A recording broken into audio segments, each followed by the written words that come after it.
அனைவருக்கும் வணக்கம். தினம் ஒரு சமையல் சேனலுக்கு உங்களை அன்புடன் வரவேற்கிறேன். நாம் இன்னைக்கு பார்க்க போகிறது ஒரு ஃப்ரூட் கேக். இது எப்படி பண்ணு பார்க்கலாம். அதுக்கு வீடியோவை நீங்கள் ஸ்கிப் பண்ணாமல் பாருங்கள். வீடியோ பார்த்து முடிச்சதும் தினம் ஒரு சமையல் சேனலை சப்ஸ்கிரைப் பண்ணாதவங்க சப்ஸ்கிரைப் பண்ணிடுங்க. அப்படியே பக்கத்தில் உள்ள பெல் பட்டனை அழுத்தி விட்டுருங்க. அப்போ தான் என்னோட அடுத்தடுத்த வீடியோ உங்களுக்கு நோட்டிஃபிகேஷனாக வரும். இப்போ நம்ம வீடியோக்கு போகலாம். ஒரு பாத்திரம் எடுத்துக்கோங்க. அதில் அரை கப் ஆரஞ்சு ஜூஸ் ஊற்றிக்கோங்க. இது எதுக்குன்னா நம்ம இதில் ட்ரை ஃப்ரூட்ஸை ஊற வைக்க போகிறோம். இதில் 50 கிராம் கிரேப்ஸ் எடுத்துக்கோங்க. ட்ரை கிரேப்ஸ் எடுத்துக்கோங்க, அதை போட்டுருங்க. 50 கிராம் பாதாம் எடுத்துக்கோங்க, அதையும் போட்டுருங்க. 50 கிராம் முந்திரி எடுத்துக்கோங்க, அதையும் சேர்த்துக்கோங்க. இது எல்லாத்தையும் நம்ம நல்லா ஊற வச்சு தான் யூஸ் பண்ண போகிறோம். இது கூடவே 50 கிராம் டேட்ஸ் எடுத்துக்கலாம். அந்த டேட்ஸை நீங்கள் டேட்ஸ் உள்ள சீடெல்லாம் எடுத்து அதை பொடி பொடியாக கட் பண்ணி வச்சுக்கோங்க. இதையும் நம்ம ஆரஞ்சு ஜூஸோடு சேர்த்துடலாம். சேர்த்துட்டு இதை நல்லா கலந்துக்கணும். இது கூடவே tutti frutti 50 gram tutti frutti எடுத்துக்கோங்க. நான் ஒரு கலர் மட்டும் எடுத்திருக்கேன். நீங்கள் உங்களுக்கு விருப்பமான கலர் எடுத்துக்கலாம். எல்லா கலரும் மிக்ஸ் ஆகி கிடைக்கிறதையும் எடுத்துக்கலாம். அந்த டூட்டி ஃப்ரூட்டியும் அதில் போட்டுருங்க. போட்டு நல்லா கலந்து விட்டுருங்க. இதை கலந்து விட்டுட்டு இதை ஒரு அரை மணி நேரம் ஊற வச்சுருவோம். இது ஆரஞ்சு ஜூஸில் ஊறிக்கிட்டு இருக்கட்டும். எல்லா ட்ரை ஃப்ரூட்ஸும் ஆரஞ்சு ஜூஸில் ஊறிட்டு இருக்கட்டும். இதுக்கு இடையில நம்ம மாவை ரெடி பண்ணிடலாம். இதுக்கு தேவையான மாவு நம்ம ரெடி பண்ணிடலாம். ஒரு ஜல்லடை எடுத்துக்கோங்க. அதில் 1 டேபிள் ஸ்பூன் பேக்கிங் பவுடர் போட்டுக்கோங்க. அது கூடவே 2 டேபிள் ஸ்பூன் மில்க் பவுடர் போட்டுக்கோங்க. இது ஏன் நம்ம ஜல்லடையில் போடுறோன்னா அதில் கட்டி எதுவும் இல்லாமல் நாம் ஃபில்டர் பண்ணி எடுக்கிறதுக்கு தான்.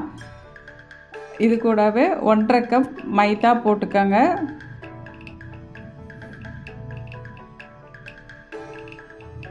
இதில் நாம் 1 கப்புக்கு சுகர் எடுத்துருக்கோம். இந்த சுகரில் வந்து ஒரு துண்டு பட்டை 2 ஏலக்காய் சேர்த்து நல்லா அரைச்சி எடுத்துருக்கோம். இதை நல்லா ஃபில்ட்ரு பண்ணிக்கணும். இதையும் நீங்கள் மைதாவோடு சேர்த்து நல்லா ஃபில்ட்ரு பண்ணி எடுத்துக்கணும். கட்டி இல்லாமல் இருந்தால் தான் கேக் வந்து எல்லா இடமும் ஒரே மாதிரி வரும். இல்லைன்னா அங்கங்கே கட்டி இருந்ததுன்னா பபுள்ஸ் வந்துடும் ஜாஸ்தி. அதனால தான் நம்ம ஃபில்ட்ரு பண்ணி எடுக்க போகிறோம்.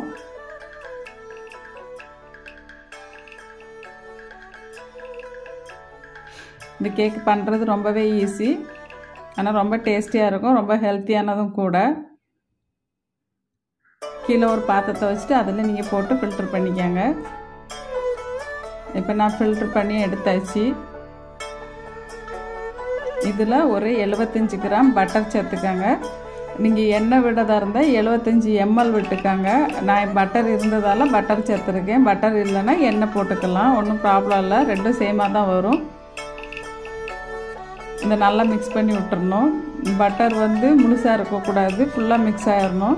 இப்போ இதில் ஒரு கப் பால், அதாவது 200 ml பால் சேர்த்துக்கணும். பால் கொஞ்சம் கொஞ்சமாக சேர்த்து நீங்கள் மிக்ஸ் பண்ணிகிட்டே வாங்க. இதில் லம்ஸ் எதுவும் இல்லாமல் பார்த்துக்கோங்க. உங்களுக்கு பார்த்தா தெரியும், இது நல்ல ஒரு கன்சிஸ்டன்சியில் வரும். அந்த கன்சிஸ்டன்சி வந்ததும் நம்ம பால் சேர்க்குறத நிப்பாட்டிக்கலாம். நான் 1.5 கப் மைதாக்கு 1 கப் பால் எடுத்திருக்கேன். இது போதுமானதாக இருக்கும். இல்லை உங்களுக்கு பால் தேவைப்படுதுன்னா நீங்கள் விட்டுக்கலாம், ஒன்றும் ப்ராப்ளம் இல்லை.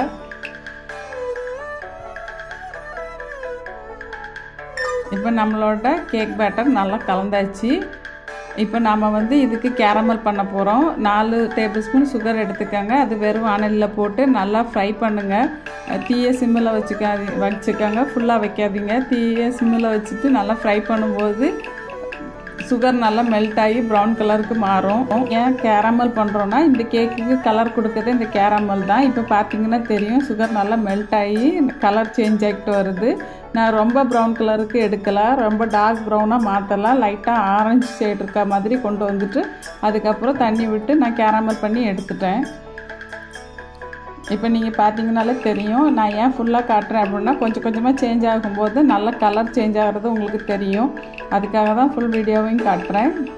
நீங்கள் இதே மாதிரி பண்ணுங்கள், உங்களுக்கு இந்த மாதிரி கிடைக்கும். உங்களுக்கு டார்க்காக வேணும்னா கூட கொஞ்சம் நேரம் நீங்கள் வச்சு பண்ணிக்கலாம், கேரமல் பண்ணிக்கலாம்.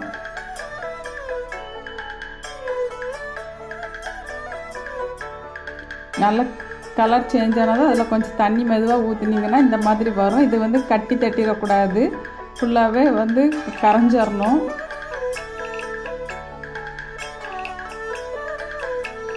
இந்த மாதிரி தான் வரும். இப்போ இதை எடுத்து நம்ம கலந்து வச்சுருக்க பேட்டரில் மிக்ஸ் பண்ணிக்கணும். கேக் பேட்டரில் மிக்ஸ் பண்ணிக்கோங்க. இது யூஸ் பண்ணும்போது நமக்கு ஒரு லைட் ப்ரௌனிஷ் கலருக்கு கிடைக்கும். நீங்கள் டார்க்காக பண்ணும்போது டார்க் ப்ரௌனாக இருக்கும் கேக்கு. இப்போ நம்ம ரெடி பண்ணி வச்சுருக்க கேரமல்ல நம்ம மிக்ஸ் பண்ணி வச்சுருக்க பேட்டரில் கொட்டிக்கிறோம். கொட்டிட்டு இதை ஃபுல்லாக நல்லா மிக்ஸ் பண்ணி விட்டுறணும். எல்லா இடமும் கலந்து மிக்ஸ் பண்ணி விட்டுறணும். இந்த கேக் பண்ணுறது ரொம்பவே ஈஸி. இந்த கேக் பண்ணுறது உங்களுக்கு பிடிச்சது அப்படின்னா தினமொரு சமையல் சேனலை லைக் பண்ணுங்கள், ஷேர் பண்ணுங்கள், கமெண்ட் பண்ணுங்கள், சப்ஸ்கிரைப் பண்ணுங்கள். அப்படியே பக்கத்தில் உள்ள பெல் பட்டனையும் அழுத்தி விட்டுருங்க. அப்போ தான் என்னோடய அடுத்தடுத்த வீடியோ உங்களுக்கு நோட்டிஃபிகேஷனாக வரும். இப்போ இதை நல்லா மிக்ஸ் பண்ணியாச்சு. இப்போ இதில் நம்ம ஊற வச்சுருக்க ஆரஞ்சு ஜூஸில் ஊற வச்சுருக்க ட்ரை ஃப்ரூட்ஸ் எல்லாத்தையும் அதில் மிக்ஸ் பண்ணிக்கணும். இது நல்லா கலந்து விடணும். எல்லா இடமும் ஒரே மாதிரி கலந்து விடுங்க, இல்லைன்னா ஒரு பக்கத்தில் மட்டும் அது தங்கிக்கும். அந்த மாதிரி இல்லாமல் எல்லா இடமும் மிக்ஸ் ஆகிற மாதிரி பார்த்துக்கோங்க. இந்த கேக்கு நம்ம வந்து அவனில் பண்ண போகிறது இல்லை, இட்லி பாத்திரம் வச்சு தான் நம்ம பண்ண போகிறோம். நீங்கள் கேக்கு மோல்டு இருந்தால் கேக்கு மோல்டு எடுத்துக்கோங்க, இல்லைன்னா நல்லா பறந்த ஒரு பாத்திரம் எடுத்துக்கோங்க. அதில் பட்டரை நல்லா தடவிக்கோங்க. பட்டரோ இல்லை எண்ணெயை தடவிட்டு கொஞ்சம் மைதா மாவை எல்லா இடமும் தூவி விடுங்க. அப்படி விட்டிங்கன்னா கேக்கு வந்து நமக்கு பாத்திரத்தோடு ஒட்டாமல் வரும். நான் மைதா மாவு தூவிட்டேன். இப்போ நம்ம கலந்து வச்சுருக்க பேட்டரை அதில் ஊற்றிக்கலாம்.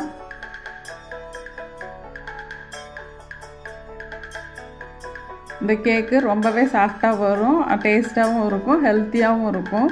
இதில் பாதி அளவுக்கு நம்ம பேட்டர் போட்டுக்கலாம். போட்டுட்டு இதை நல்லா தட்டி விட்டுறணும். அப்போ தான் எல்லா இடமும் சேமாக பரவும்.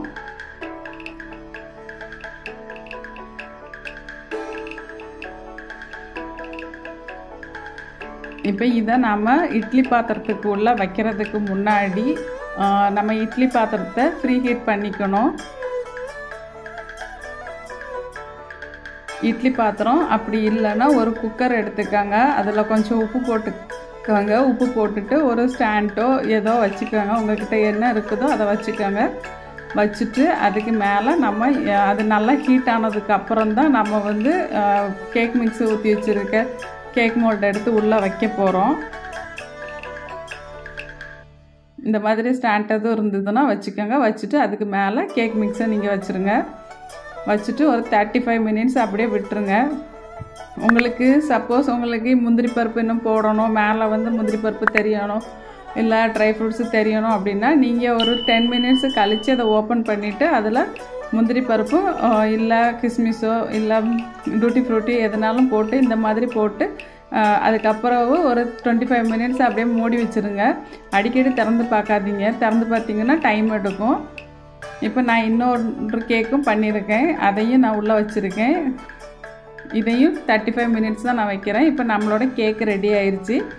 இந்த கேக்கை வந்து வெளியில் எடுத்துகிட்டு ஒரு 10லேருந்து 15 மினிட்ஸ் விட்டுருங்க. அது கொஞ்சம் கூல் ஆகட்டும். கூல் ஆனால் தான் நமக்கு வந்து பாத்திரத்தில் ஒட்டாமல் கேக்கு வரும். இப்போ இது கூல் ஆயிடுச்சு. இதை நான் ஒரு பிளேட்டில் எடுக்க போகிறேன். நீங்கள் பிளேட்டை அதில் வச்சுட்டு தலைக்கீழே கவுத்திட்டு லைட்டாக டேப் பண்ணிங்கன்னா கேக் வெளியில் வந்துடும்.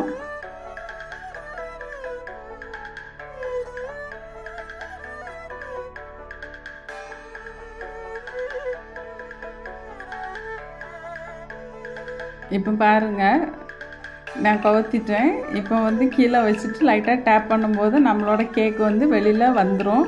எதுவுமே ஒட்டாது, பிய்யாது, அப்படியே கரெக்டாக வெளியில் வந்துடும். இந்த கேக்கு ரொம்ப ரொம்ப ஹெல்த்தியானது. கண்டிப்பாக நீங்கள் உங்கள் வீட்டில் செஞ்சு கொடுங்க. பசங்க விரும்பி சாப்பிடுவாங்க. இப்போ பார்த்தீங்கன்னா தெரியும், இது பின்பக்கம். இப்போ மேல் பக்கத்தை காட்டுறேன். நம்மளோட கேக் இந்த மாதிரி தான் வந்திருக்கு. ரொம்பவே ஸ்பான்ச்சியாகவும் இருக்கும், ரொம்பவே டேஸ்டியாகவும் இருக்கும். நான் இதில் பேக்கிங் பவுடரும் ரொம்ப சேர்க்கல, கம்மியாக தான் சேர்த்துருக்கேன்.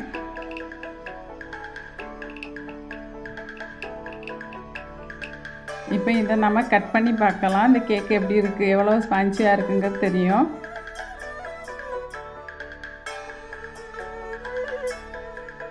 இது கண்டிப்பாக நீங்கள் உங்கள் வீட்டில் செஞ்சு பார்த்துட்டு சாப்பிட்டு பாருங்கள். சாப்பிட்டு பார்த்துட்டு எப்படி இருந்ததுன்னு எனக்கு கமெண்ட் செக்ஷனில் கமெண்ட் பண்ணுங்கள். கண்டிப்பாக உங்கள் குழந்தைங்களுக்கு செஞ்சு கொடுங்க. இப்போ பாருங்கள், இது எவ்வளோ சாஃப்டாக வந்திருக்குன்னு நான் காட்டுறேன். கட் பண்ணி எடுத்தாச்சு. பார்த்தீங்கன்னா தெரியும், நல்லா அமுங்கும். ஆனால் உடஞ்சி வராது.